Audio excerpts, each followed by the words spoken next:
लेखपाल संघ जिंदाबाद जिंदाबाद जिंदाबाद लेखपाल संघ जिंदाबाद जिंदाबाद जिंदाबाद लेखपाल संघ जिंदाबाद जिंदाबाद जिंदाबाद लेखपाल संघ जिंदाबाद जिंदाबाद जिंदाबाद। सुधीर भाई अमर रहे, अमर रहे, अमर रहे, सुधीर भाई अमर रहे, अमर रहे, अमर रहे, सुधीर भाई अमर रहे, अमर रहे, अमर रहे। से भी कई बीएलओ हमारे अटैक से ख़त्म हो गए। तो ऐसी स्थिति में दबाव न बना करके काम करने का कोई सरल तरीका भी होता है। बर्खास्तगी की भी धमकी दी गई जिससे वो बहुत आहत हो गए। कुछ और भी उन ज़्यादा टेंशन में आकर के उन्होंने आत्मदाह कर लिया, जिससे पूरा लेखपाल संघ पूरा उत्तर प्रदेश का आहत है। और इस नमस्कार, आप देख रहे हैं निष्पक्ष भारत न्यूज। मैं हूं आपके साथ उमेश कश्यप। आज हम गरोटा तहसील में मौजूद हैं। हालांकि हमारे साथ यहाँ कुछ लेखपाल मौजूद हैं। उनकी क्या समस्याएं हैं हम उन्हीं से अवगत करके आपको समस्याएं बताएंगे। सर, क्या नाम है? मेरा नाम जितेंद्र सिंह है। सर, यहाँ शांतिपूर्ण धरना देने का क्या उद्देश्य है आपका? उद्देश्य ये है कि अभी इस वर्तमान समय पे एसआईआर का काम चल रहा है, जिस पर अधिकारियों द्वारा लेखपालों पर काफ़ी प्रताड़ित करके दबाव बनाया जा रहा है, जिस के कारण हमारे एक फतेहपुर जनपद में एक लेखपाल थे श्री सुधीर कुमार जी। उनका 25 तारीख का विवाह था और 23 तारीख को उनको इतनी धमकी दी गई कि नौकरी से बर्खास्तगी और सस्पेंशन आर्डर बनाया गया उनका, और बर्खास्तगी की भी धमकी दी गई, जिससे वो बहुत आहत हो गए। कुछ और भी उन ज़्यादा टेंशन में आकर के उन्होंने आत्मदाह कर लिया, जिससे पूरा लेखपाल संघ पूरा उत्तर प्रदेश का आहत है। और इसी वजह से हमारी प्रदेश कार्यकारिणी द्वारा आज उनके इस निधन पर दुखी होकर के प्रातः 10 बजे 2 मिनट का मौन धारण कर उनकी आत्म शांति के लिए ईश्वर से प्रार्थना की गई। इसके उपरांत शाम 5 बजे तक धरना प्रदर्शन किया जा रहा है, ताकि इस तरह की घटना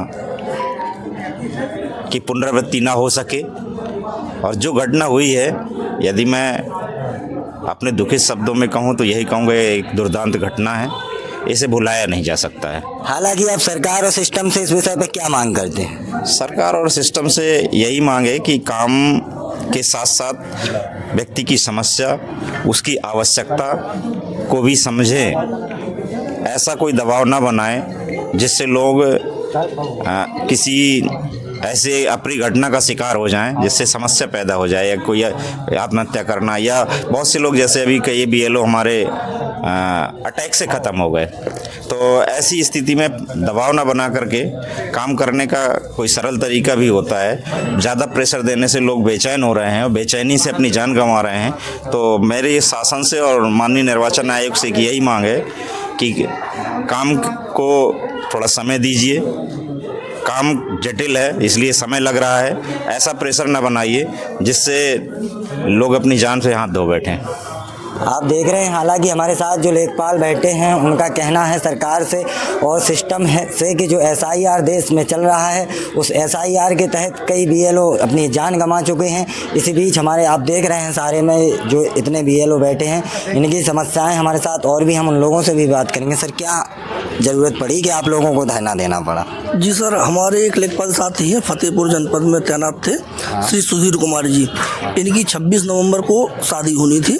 इन्होंने पहले तहसील के अधिकारियों द्वारा छुट्टी की मांग की गई, पर उन्हें छुट्टी एसआईआर के नाम पर नहीं दी गई। ऐसे में 22 नवंबर को जो समीक्षा बैठक थी, उसमें शादी की व्यस्तताओं के कारण उपस्थित नहीं हो सके। ऐसे में इनकी निलंबन की कार्रवाई कर दी गई। पुनः 25 नवंबर को उपजिलाधिकारी महोदय और राजस्व निरीक्षक महोदय उनके घर पर गए और उन पर एसआईआर का काम करने के लिए दबाव बनाया गया, जिससे आहत होकर उन्होंने आत्महत्या कर ली। तो हालांकि इसका जिम्मेदार आप किसे मानते हैं? इसका जिम्मेदार कर्मचारियों पर पड़ रहा दबाव है। जैसे जो भी महत्वपूर्ण काम है उन्हें तत्काल कराने की जगह पर्याप्त समय दिया जाए, यही हमारी सरकार से मांग है। हालांकि जो इसके ऊपर बैठे अधिकारी, आप उन्हें दोषी मानते हैं? हम मांग सरकार से और प्रशासन से मांग करते हैं कि अधीनस्थ कर्मचारियों के साथ संवेदनशीलता का व्यवहार किया जाए। सर अगर आपकी मांगें पूरी नहीं हुई तो आगे का प्लान क्या है आपका? ये प्रदेश स्तरीय धरना है। आगे की रणनीति प्रदेश कार्यकारिणी द्वारा बनाई जाएगी। जो भी हमें निर्देश मिलेंगे उस पर हम आगे कार्रवाई करेंगे। नमस्कार, आप देख रहे थे निष्पक्ष भारत न्यूज।